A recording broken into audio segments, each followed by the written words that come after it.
नमस्कार, मेरा नाम है कृष और सबसे पहले आज मैं आपका स्वागत करता हूँ इस चैनल पर जिसका नाम है ट्रू हॉरर स्टोरी टेलर। आज मैं आपको जो कहानी सुनाने वाला हूँ उस कहानी के विषय में मैं आज आपको ज़्यादा नहीं बताऊँगा, लेकिन बस इतना कहूँगा कि यदि आपने कुछ समय आज की इस कहानी को दे दिया तो मुझे पूरी उम्मीद है कहानी आपको अंत तक रोक लेगी। आज की हमारी ये कहानी बहुत ही ज़्यादा इंटरेस्टिंग है। मुझे पूरी उम्मीद है कहानी आपको ज़रूर पसंद आएगी। तो बिना ज़्यादा बातें करते हुए आज की इस कहानी को हम शुरू करते हैं।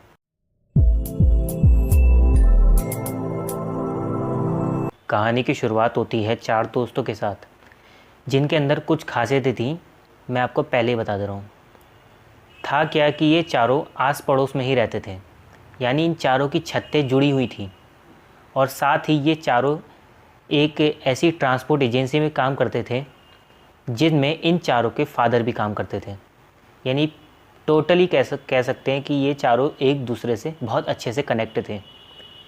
अब क्या होता था कि इन लोगों की क्या आदत थी कि रात को जब इनके एरिए में सोने का टाइम होता था तो ये चारों अपने घर की छत पे जा कर के सो जाया करते थे। और साथ ही में इन चारों में से एक लड़का था जिसका नाम था प्रणय।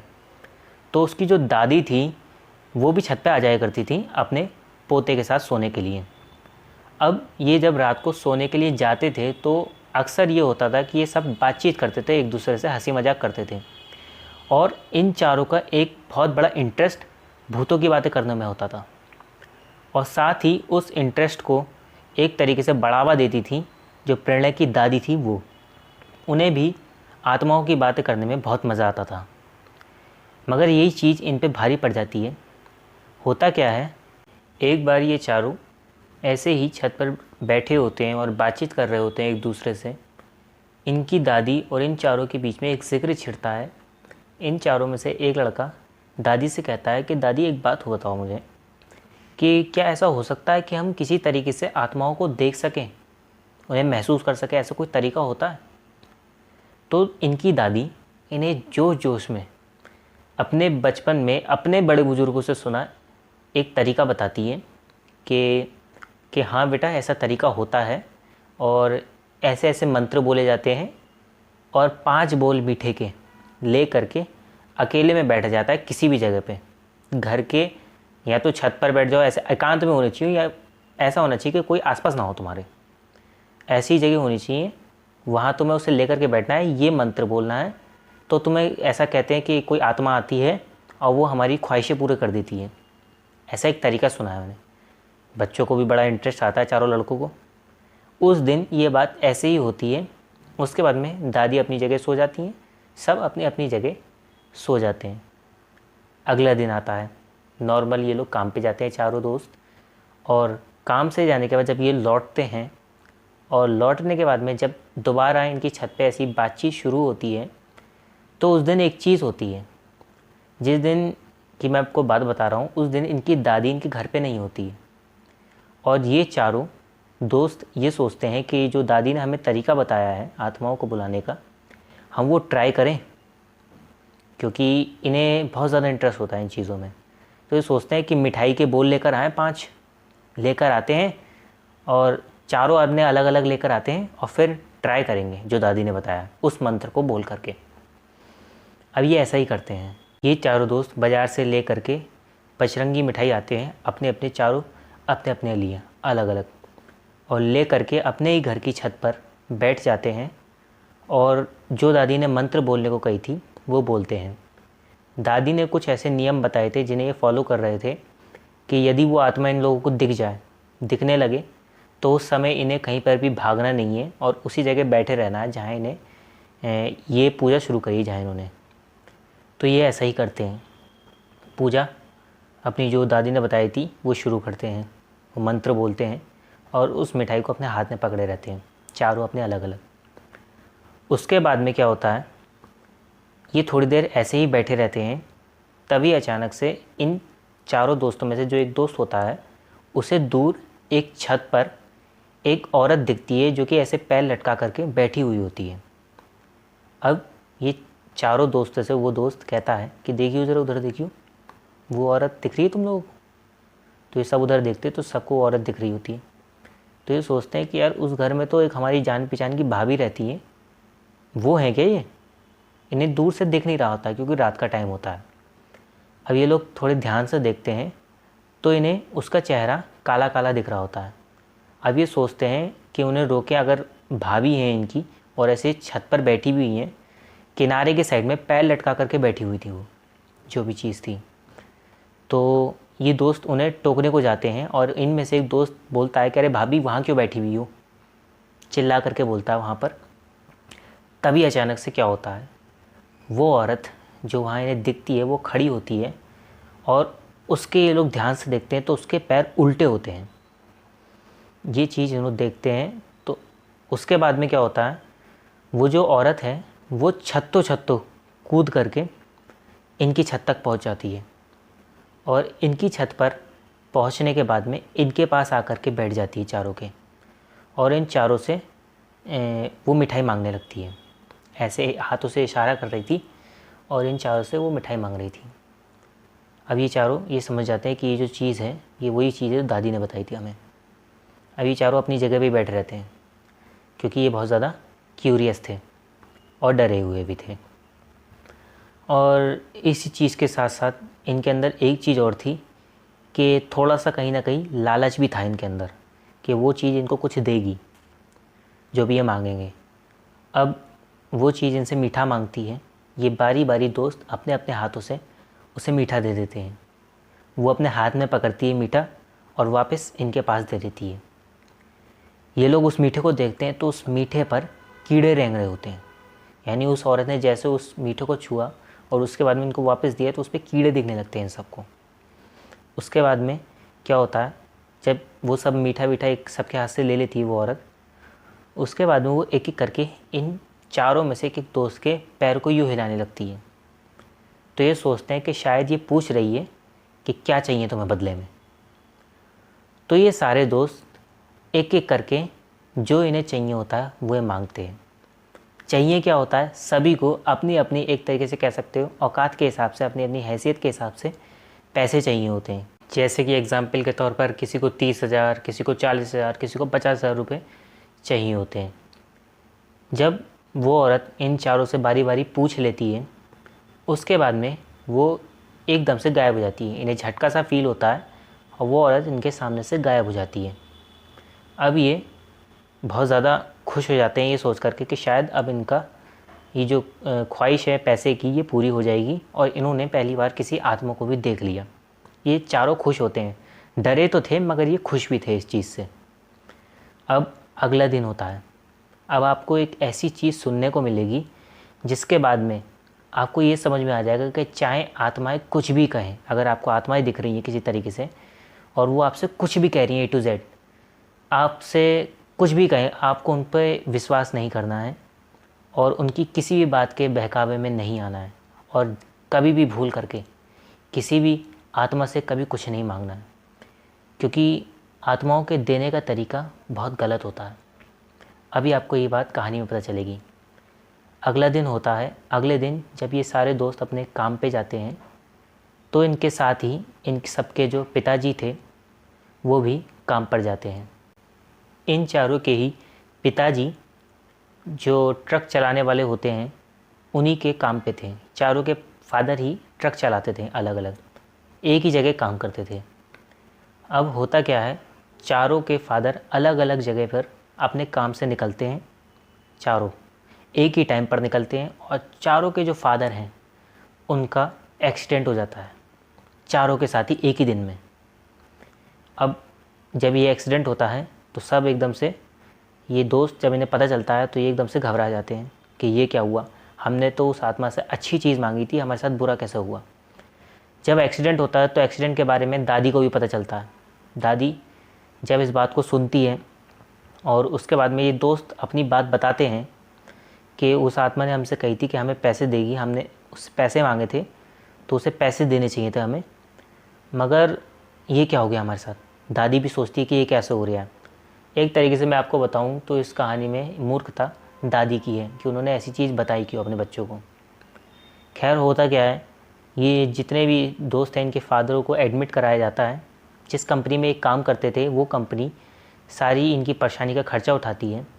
और होता क्या है कि जो एक्सीडेंट है उससे किसी तरीके से कुछ ऐसा होता है कि ये जो चारों दोस्त हैं इनके फादर जो हैं उनकी आंखें डैमेज हो जाती हैं।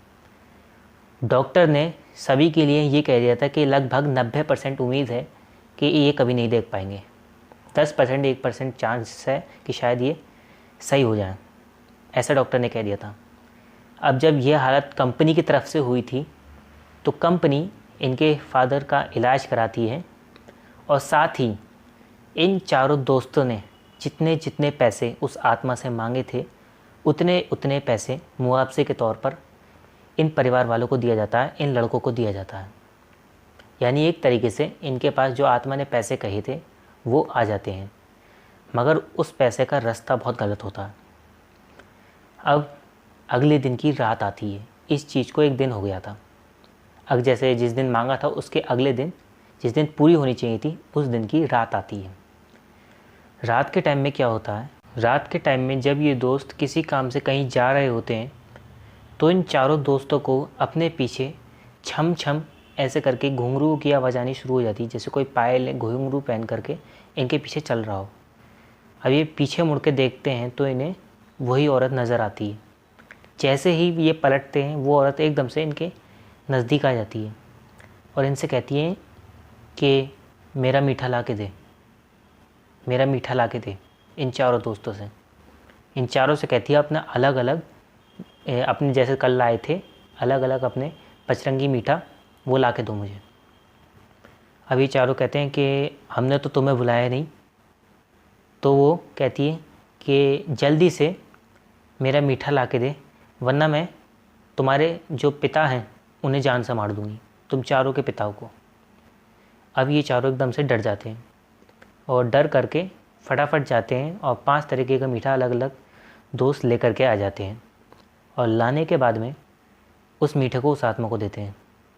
जैसा उसने पिछले दिन करा था वो वैसे ही करती है, उसे हाथ में पकड़ती है मीठे को और वो सड़ जाता है मीठा, और वो मीठे को लेकर के अपने इन चारों दोस्तों को दे देती है और उसके बाद में इन्हें हिलाती है, इनसे कहती है कि मांगो। तो ये कहते हैं हमें कुछ नहीं चाहिए। बोले नहीं मांगो, तुम्हें मांगना पड़ेगा, वरना मैं तुम्हारे परिवार वालों को ख़त्म कर दूँगी। वो औरत इनसे ऐसा कहती है। अब ये घबराते हुए कहते हैं क्या मांगूँ क्या मांगूँ, इन्हें कुछ समझ में नहीं आता। तो ये घबराहट में ये मांगते हैं कि हमारे जो पिता हैं उन्हें फिर से जैसे थे वैसा कर दूँ, उन्हें ठीक कर दूँ, उनकी आंखें ठीक कर दूँ। उसके बाद में जैसा ही ये कहते हैं एकदम से वो औरत गायब हो जाती है। अगला दिन आता है। अगले दिन ये जितनी भी घटनाएं हैं इस बात का डिस्कस ये अपनी उन दादी से करते हैं और उन दादी से ये कहते हैं कि अब वो औरत हमसे ज़बरदस्ती कर रही है, हमसे ज़बरदस्ती कर रही है कि तुम कुछ मांगो। वो ज़बरदस्ती हमसे कर रही है ऐसा, और हम मना करते हैं तो वो कहती है कि तुम्हारे पिता को मार देंगे और तुम्हारे परिवार को ख़त्म कर देंगे। इस बात को ये दोस्त उन दादी को बताते हैं अपनी। अब दादी को ये एहसास हो गया था कि उनसे बहुत बड़ी गलती हो गई है ये चीज़ करके। अब वो कहते हैं कि देखो अगर उस औरत ने पिछले दिन कहा था वो हो गया, तब की बार तुमने कुछ अच्छा मांगा है तो देखो शायद हो जाए वो भी। तो ये लोग इंतज़ार करने लगते हैं। इंतज़ार करते करते थोड़ा टाइम बीत जाता है। थोड़ा टाइम बीतने के बाद में अचानक से इन्हें पता चलता है कि इनके जो चारों जो फादर हैं इन चारों दोस्तों के, उनकी आंखें ठीक हो गई हैं। डॉक्टर भी चौंक गया ये देख करके कि आखिर ये हुआ कैसे, उसे भी समझ में नहीं आ रहा है कि इनकी आंखें कैसे ठीक हो गई। अब ये दोस्त सोचते हैं कि ये तो अच्छा हुआ, लेकिन अब हम उससे क्या मांगें, वो तो आज रात भी हमारे पास आएगी और हम उससे क्या मांगें अब की बार। और वो तो कहती है कि अगर हमने उससे नहीं मांगा तो वो हमें मार देगी, हमारे परिवार वालों को मार देगी, हम क्या करें। तो उसके बाद में दादी कहती है कि अच्छा चलो ऐसा है तो मैं एक पंडित जी को जानती हूँ, उनके पास लेके चलती हूँ तुम्हें। उसके बाद में ये चारों दोस्त उसी दिन दादी के साथ एक पंडित के पास जाते हैं। वो पंडित एक अपने नामी, एक कह सकते हो आप उन्हें संत कह सकते हो, उनके पास भेजते हैं इन चारों को। और जैसे ही ये चारों उन पंडित जी के, वो जो संत हैं, उनके दरवाज़े में एंटर करते हैं, उनके जहाँ वो बैठते थे वहाँ पर, तो वो एकदम से इन चारों से कहते हैं कि भाई रुक जाओ, अंदर मत आना। उसके बाद में ये चारों दोस्त वहीं रुक जाते हैं। उसके बाद में ये संत इन चारों से कहते हैं कि रुको, बाहर ही रुको, मैं वहीं आ रहा हूँ। वो संत अंदर कहीं जाते हैं और एक पोटली से अपने पास लेकर आते हैं और ला करके बाहर इन चारों दोस्तों को खड़ा करते हैं और इनसे कहते हैं कि आंखें बंद करो। ये चारों आंखें बंद करते हैं। उसके बाद में वो पंडित, वो जो संत हैं, वो पंडित जो भी कह सकते हो उन्हें, वो कुछ बोलते हैं मंत्र और उसके बाद में इन चारों दोस्तों से कहते हैं कि अपनी आंखें खोल लो। जैसे ही ये चारों आंखें खोलते हैं तो इन चारों को अपने अपने कंधे पर पैर लटके हुए दिखते हैं। आप सोच रहे होगे कि ये क्या हो रहा है, लेकिन ये चारों देखते हैं कि इनके जो कंधे हैं उन पे पैर लटके हुए हैं और वो पैर भी उल्टे हैं। ये चारों एकदम से डर जाते हैं, चिल्लाते हैं कि ये क्या है, ये क्या है। तो वो पंडित जी इनसे कहते हैं, संत से कहते हैं कि रुक जाओ, रुक जाओ, कहीं भागो मत, यहीं बैठो, ये तुम उसी रात से लेकर के घूम रहे हो। उसके बाद में संत कहते हैं कि तुम कहीं मत जाओ, यहाँ से कहीं मत जाना, मैं यहीं तुम्हें ठीक करूँगा। और उसके बाद में वो संत सबसे पहले तो इनकी जो दादी हैं उन्हें डांटते हैं कि तुमने बिना सोचे समझे अपने पोते को, अपने बच्चों को ये बातें क्यों बताई। तुम्हें पता है क्या होता अगर तुम मेरे पास नहीं लेकर आती या मैं नहीं होता यहाँ पर, तो अगले 7 दिन तक ये कुछ ना कुछ इन बच्चों को देती जो भी ये मांगते, और 7वें दिन के बाद में 8वें दिन ये इन बच्चों को अपने साथ ले जाती, चारों को। तुमने जो चीज़ करी है इनके ऊपर। उसके बाद में दादी घबरा जाती हैं कि ये क्या कर रहा हूँ, तो कहती हैं कि आप बचा लो संत जी, किसी भी तरीके से मेरे बच्चों को बचा लो। उसके बाद में संत कहते हैं कि रुको, अभी मैं कुछ करता हूँ। उसके बाद में संत कुछ मंत्र बोलते हैं तो फिर से इन चारों को वो औरत के जो पैर दिख रहे थे वो दिखने बंद हो जाते हैं। उसके बाद में संत कहते हैं कि रुको, रात तक का इंतज़ार करना पड़ेगा, रात को ही कुछ ना कुछ होगा। ये सब रात को वहीं रुक जाते हैं और रात तक का इंतज़ार करते हैं। रात होती है। रात होने के बाद में जब एक टाइम होता है जो संत जी ने कहा था कि उस टाइम पर संत जी किसी से दोबारा 5 तरीके की मिठाइयाँ मंगवाते हैं, चारों दोस्तों के लिए अलग अलग। और मिठाइयाँ मंगवाने के बाद में उस मिठाई पर गंगा जल छिड़कते हैं और उस पर कुछ मंत्र बोलते हैं। उसके बाद में ये चारों दोस्तों से संत जी कहते हैं कि अब एक एक मिठाई को, 5 तरीके की मिठाई को, एक एक पत्ते को अपने हाथ में पकड़ लो जैसे रोज़ करते हो। ये चारों दोस्त वैसा ही करते हैं और एकदम से वो औरतें, वो जो एक के रूप में इन्हें दिख रही थी अभी तक, वो 4 के रूप में आती है और आ करके इनसे मिठाई लेती है और मिठाई लेकर के उसे ग्रहण करती है। और उसके बाद में वो पहली बार इन्हें मिठाई वापस नहीं करती और गायब हो जाती है। उसके बाद में वो संत इनसे कहते हैं कि हाँ चलो, तुम चारों मेरी जो जगह है वहाँ पर आ सकते हो। संत इन चारों को लेकर के अपनी जगह जाते हैं और पूरी रात इनकी एक तरीके से इनको शुद्ध करने के लिए वहाँ पूजा करते हैं। उसके बाद में अगले दिन संत जी इनसे कहते हैं कि अब तुम घर जा सकते हो। ये लोग पूछते हैं कि वो आत्मा क्या थी, तो ये वो संत इन्हें बताते हैं कि वो जो आत्मा थी वो निकलती हुई आत्मा थी, वहाँ से जो निकल रही थी, और तुम्हारे मंत्रों के कारण, तुम्हारी दादी के बताए मंत्रों के कारण वो वहीं रुक गई और एक प्रोसेस चालू हो गया तुम्हारे मंत्रों से, जिसके 7 दिनों के बाद में वो तुम्हें अपने साथ ले जाती अगर तुम मेरे पास नहीं आते। खैर, इसके बाद में ये चारों दोस्त अपने घर चले जाते हैं और इनकी लाइफ जैसे नॉर्मल चल रही थी वैसे ही हो जाती है। लेकिन ये लोग इसके बाद में अपनी छत पर जो आत्माओं की बातें करते हैं वो छोड़ देते हैं और दादी की बात को मारना बिल्कुल बंद कर देते हैं। जैसे दादी ने बताया था इनको, उस तरीके की बातें दादी से बिल्कुल बंद कर देते हैं और दादी की किसी भी कही को मानना ये चारों बंद कर देते हैं। खैर, इसी बात के साथ आज का हमारा ये किस्सा यहीं समाप्त होता है। अगर आपको इस किस्से में कोई ऐसी बात जो समझ में नहीं आ रही हो तो आप मुझसे पूछ सकते हैं, मैं आपको ज़रूर उस बात का जवाब दूंगा। और मैं आपसे कहना चाहूँगा कि यदि आपको ये कहानी अच्छी लगी हो तो लाइक, शेयर, कमेंट ज़रूर करना, और इसके अलावा ऐसी ही कहानियाँ और भी सुनने के लिए चैनल को सब्सक्राइब कर लेना। मैं आपको कहना चाहूँगा कि मेरा जो घर है वो थोड़ा रोड पर है, तो हो सकता है आपको गाड़ियों की आवाज़ से थोड़ी डिस्टर्बेंस फील हो रही हो, मगर मैं कोशिश करूँगा वो आपको कम हो ऐसी फील। खैर, इसी बात के साथ आज की हमारी वीडियो यहीं समाप्त होती है। अगर अच्छी लगी हो तो लाइक, शेयर, कमेंट ज़रूर करना, और इसके अलावा अगर आप ऐसी कहानियाँ और भी सुनना चाहते हो तो चैनल को सब्सक्राइब कर लेना। और मैं आपसे कहना चाहूँगा कि मैं अपने शॉर्ट्स में हॉरर फैक्ट अपलोड करता हूँ, आप उन्हें भी जा कर के ज़रूर देखें, वो भी आपको ज़रूर पसंद आएंगे। अपना समय हमें देने के लिए आपका बहुत बहुत धन्यवाद।